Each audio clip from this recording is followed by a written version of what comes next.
Se eu não avisar agora, talvez ninguém retorne para casa. E se for meu próprio irmão naquele navio perdido? O frio açoita o convés de aço do HMS Montrose, enquanto as primeiras luzes de uma madrugada gélida cortam o Atlântico Norte, 1942. O comboio aliado de suprimentos, essencial para a sobrevivência da Inglaterra, segue sua rota.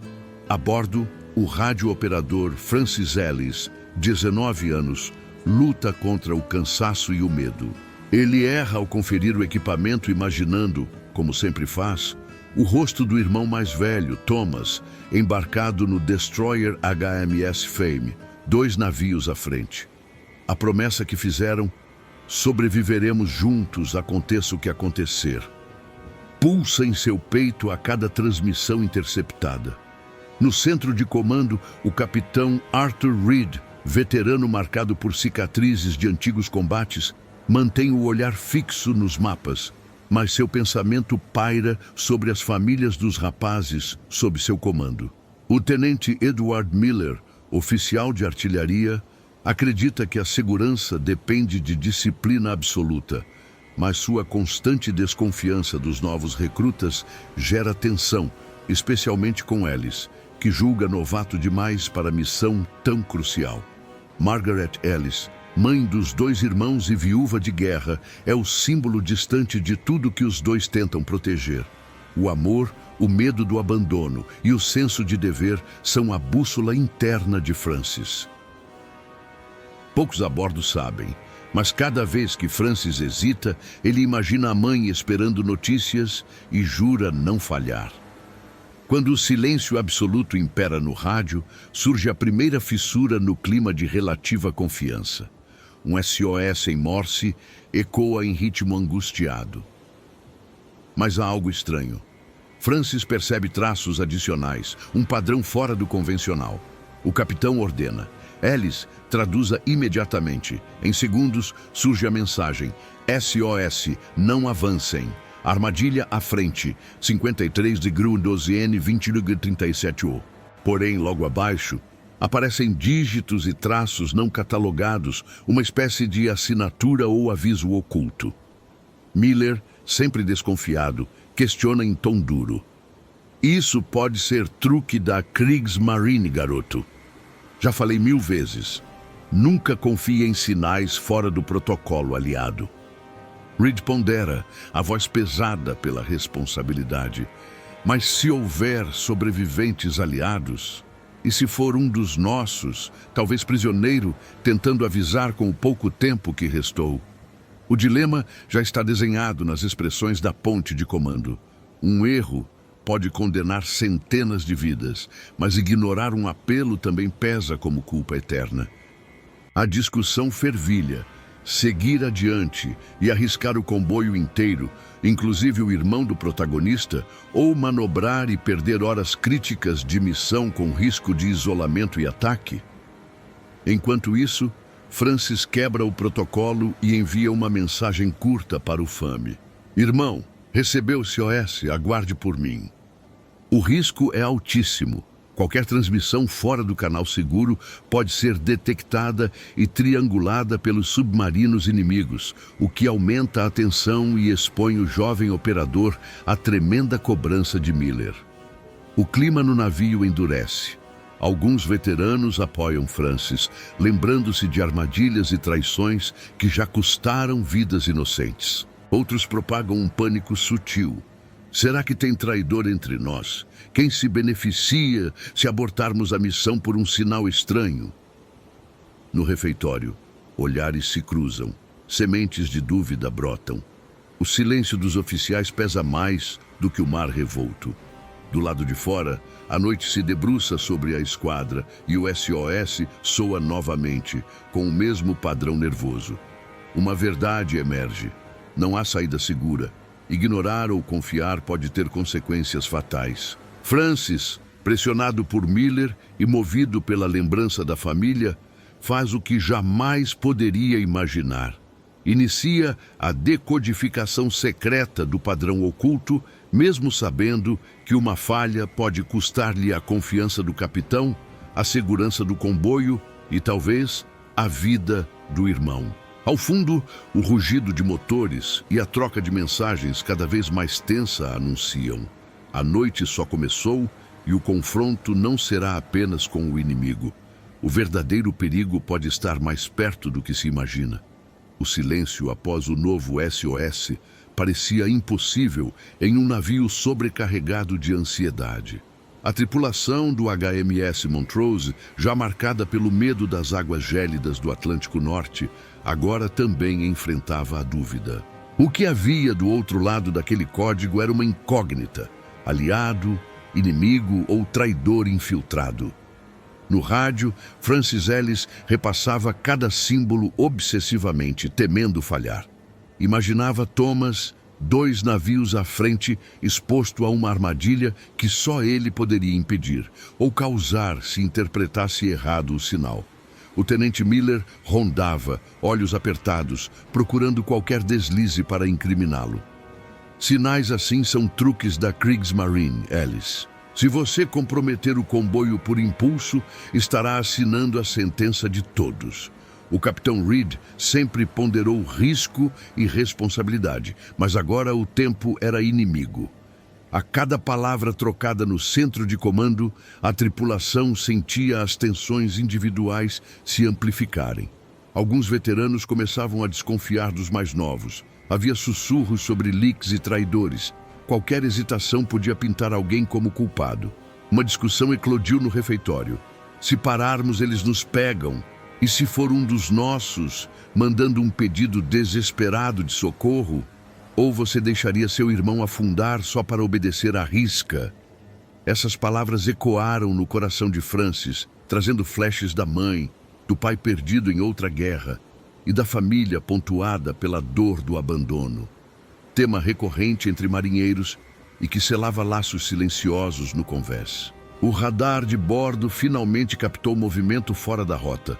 Um navio menor, sem identificação, acelerava rumo ao comboio.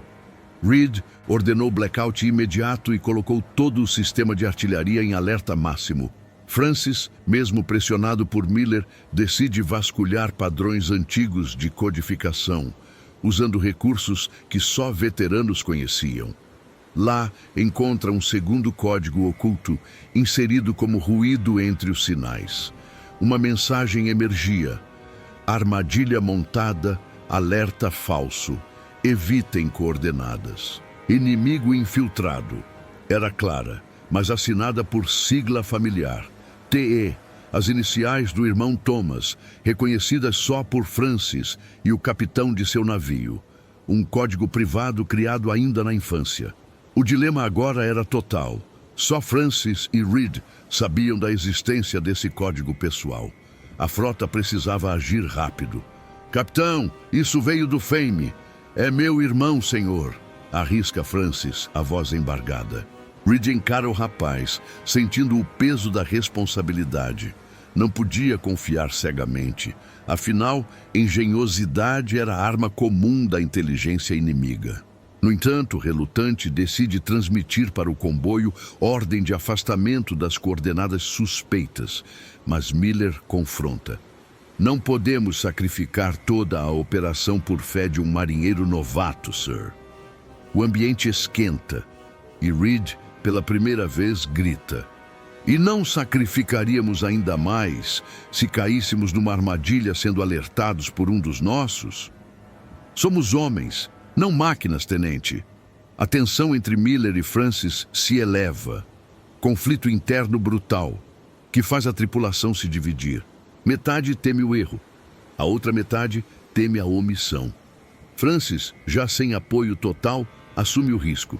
Envia resposta cifrada ao Fame, apostando tudo. E se for interceptado por um submarino alemão? No convés, olhares de expectativa, sussurros, dedos apontando. Vai nos afundar, cochicham alguns, enquanto outros murmuram. Se ele estiver certo, salva todos. Em minutos, chega a contraposição do Fame. Confirmado. Isca ativada pelo inimigo. Avisem o comboio. Sacrifício necessário. Proteja a frota a qualquer custo. Reed entende. Thomas e meia tripulação do Fame devem se sacrificar, servindo de isca para evitar a destruição total do comboio. Escolheram o abandono, a morte provável, por dever superior, decisão de dor impossível.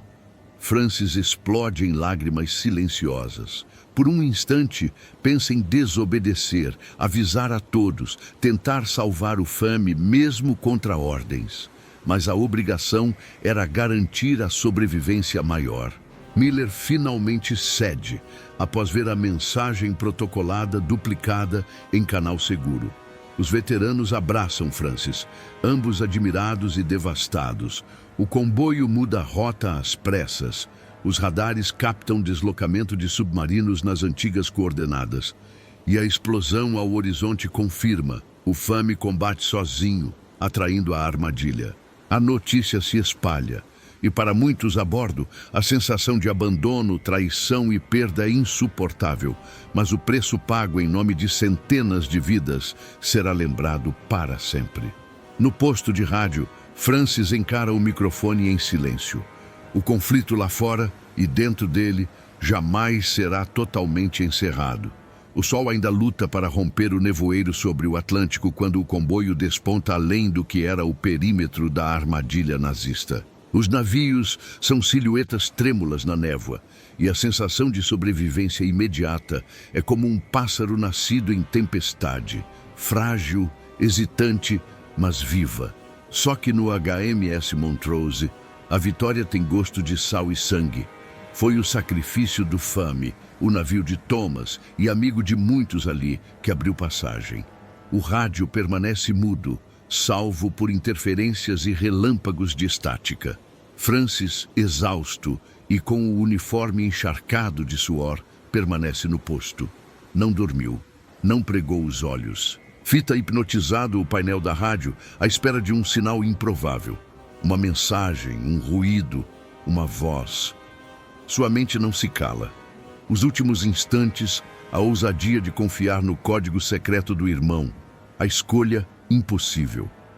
Thomas, o irmão, o sangue, sendo deixado para trás por uma decisão feita em segundos de terror. Será que ainda vive? O que pensa dele neste momento? Na cabeça de Francis martelam imagens de infância. Os dois, pequenos, brincando de navios em banheiras, a mãe gritando do corredor, o pai, já uma fotografia antiga na estante. A promessa: sobreviveremos juntos, aconteça o que acontecer. Agora, tudo que resta dessa promessa é a culpa por ter escolhido o dever. O capitão Reed está reunido com os oficiais, todos exaustos, devastados, porém funcionando no automático. Ele mesmo sente o peso da decisão sobre os ombros.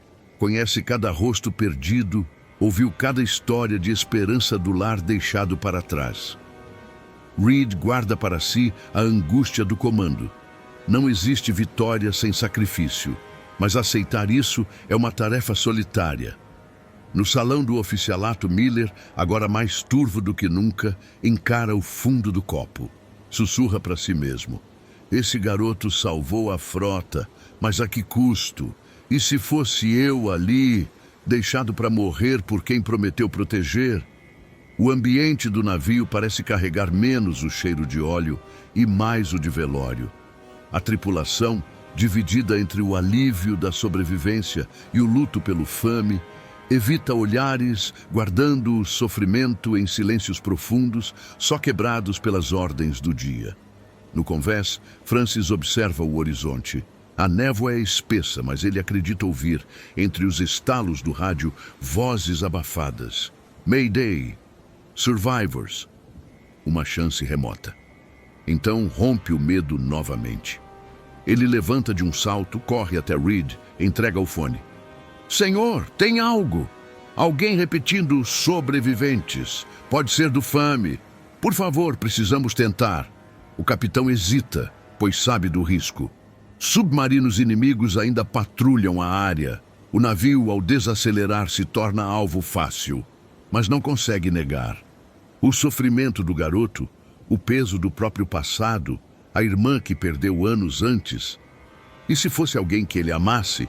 Reed, ordena desvio de rota e acionamento de equipes de busca. Máxima cautela, mas não podemos abandonar os nossos. Miller hesita. Então, vê a dor nos olhos de Francis. Percebe o quanto falhou em compreender a força do laço. Ele mesmo já foi um garoto esperando por alguém nunca resgatado. Enquanto equipes percorrem mar aberto e escuro, Francis acompanha no binóculo possíveis fragmentos de balsa, pequenas silhuetas à deriva. Ao lado dele, marinheiros calejados carregam mantas e suprimentos, todos igualmente assustados e esperançosos. Horas parecem dias. O rádio chia, alternando pedidos em inglês e lapsos em alemão. Sons de horror submerso, explosões ao longe. Sinais de navios sendo varridos do mapa no Atlântico selvagem. Até que entre neblina e ondas, uma balsa, 3 tripulantes vivos. Francis reconhece a silhueta do sargento Owen, camarada do Fame. O embarque é tenso, com máquinas a todo vapor para não virar alvo fácil. Owen, visivelmente em choque, segura firme o braço de Francis e abre a mão. Dentro dela, uma carta ensopada, manuscrita. Seu irmão pediu que eu entregasse, independente do que acontecesse. Ele ficou para trás, para garantir que a manobra funcionasse. Disse que você saberia o que fazer. O choque emudece Francis. Ele lê ali entre borrões de tinta. Se você está lendo isso, significa que o plano deu certo. Eu sabia que podia confiar em você, mesmo que isso significasse ficar sozinho. Nosso dever é com todos eles, não apenas entre nós. Seja forte, Francis. O mar vai tentar te quebrar, mas você é feito de algo mais forte que aço naval. Não me procure. Salve quem você puder. Thomas. Francis despenca no convés, lágrimas queimando o rosto. Miller se aproxima, hesita, então põe a mão no ombro do jovem. O abandono nunca é justo, mas às vezes é o único caminho para salvar todos. Você fez o certo, mesmo que doa mais do que perder qualquer batalha. A bordo, o clima se transforma. As histórias dos resgatados percorrem o navio. Gerald, um sobrevivente do Fame, narra como Thomas, ferido, virou o canhão final sozinho, mantendo o fogo mesmo enquanto a água subia, dando aos outros tempo de escapar. Cada relato reforça a imagem do sacrifício. Francis, tomado pelo peso da perda, decide voltar ao rádio. Ele começa a responder SOS de outros setores, ajudando navios menores a evitarem campos minados ou ataque surpresa, usando o que aprendeu na decifração do código do irmão. O sofrimento transforma-se em força, a dor em bússola. O capitão Reed percebe e incentiva, nomeando Francis oficial interino das transmissões. Ele agora se tornou vital para a esquadra, cujo sucesso depende daquele rádio e do coração ferido que o opera. No refeitório, a tripulação organiza discretamente uma cerimônia. Não há padres, só cartas passadas de mão em mão, cada uma contendo um nome, uma memória dos que ficaram para trás. No centro, a carta de Thomas. O coletivo silencioso, comandado por Reed, olha para o mar. Hoje, não perdemos apenas companheiros. Ganhamos esperança de que, mesmo quando abandonados, nossos atos salvam todos que ficam. Francis é chamado a dizer algo. Sua voz treme, mas encontra força. Meu irmão uma vez me disse que a coragem de ouvir quem está sozinho pode salvar muitos. Ele me ensinou que o sacrifício é a última esperança dos que amam de verdade. Obrigado a todos que acreditaram até o fim. Prometo honrar cada um, até meu último sinal no rádio. Uma salva de tiros retumba no oceano. A névoa dissipa-se lentamente. Ao longo dos próximos dias, Francis opera incessantemente. Salvam-se mais barcos, vidas são resgatadas, estratégias de fuga adaptadas com base em suas interceptações. Ele se torna referência da frota. O garoto que salvou 2 comboios. Título sussurrado entre almirantes aliados. Mesmo assim, toda noite ele relê a carta do irmão. O vazio não passa, apenas adormece, esperando pela próxima batalha. Miller, já transformado, propõe reformar o sistema de comunicações do comboio. Todos agora terão códigos pessoais de emergência. Francis, devastado, mas orgulhoso, lidera os treinamentos. Sabe que toda escolha tem um preço e vai carregar a memória do irmão em cada transmissão. A notícia da sobrevivência parcial do FAME chega à Inglaterra. As famílias mandam cartas, a Marinha faz cerimônias silenciosas. Margaret recebendo notícias do filho, Francis escrevendo a ela diariamente para manter acesa a esperança, dizendo: Thomas foi herói, ele ficou, mas me ensinou como salvar os outros. O final não é feliz, mas é heróico. No caminho de volta à base, outro ataque quase atinge o Montrose. Francis, agora pronto, detecta sinais em instantes, reverte uma emboscada, salva o último navio do comboio. Os colegas, antes céticos, agora só têm gratidão. Chega o dia do retorno. O porto militar está acinzentado, mas centenas aguardam ansiosos. Francis desce, magro, olhos fundos, mas recebe o abraço da mãe. Lágrimas caem. Não há paradeiro de Thomas, mas todos sabem, sem ele e sem Francis, nada teria restado da frota. No memorial, nomes dos caídos gravados no aço. Francis toca o nome do irmão. O capitão Reed se aproxima. Seu sacrifício jamais será esquecido. Não apenas salvou navios, mas também nos ensinou o valor de ouvir, confiar e amar em meio à guerra. A câmera imaginária se afasta. O som do rádio, agora estável, ecoa por entre ondas calmas e, por um momento, o mar parece menos cruel. Se esta história tocou você, curta e inscreva-se. O mar não escolhe heróis, mas nós escolhemos quem jamais será esquecido. Veja nossa próxima história e continue conosco nas crônicas dos Sete Mares.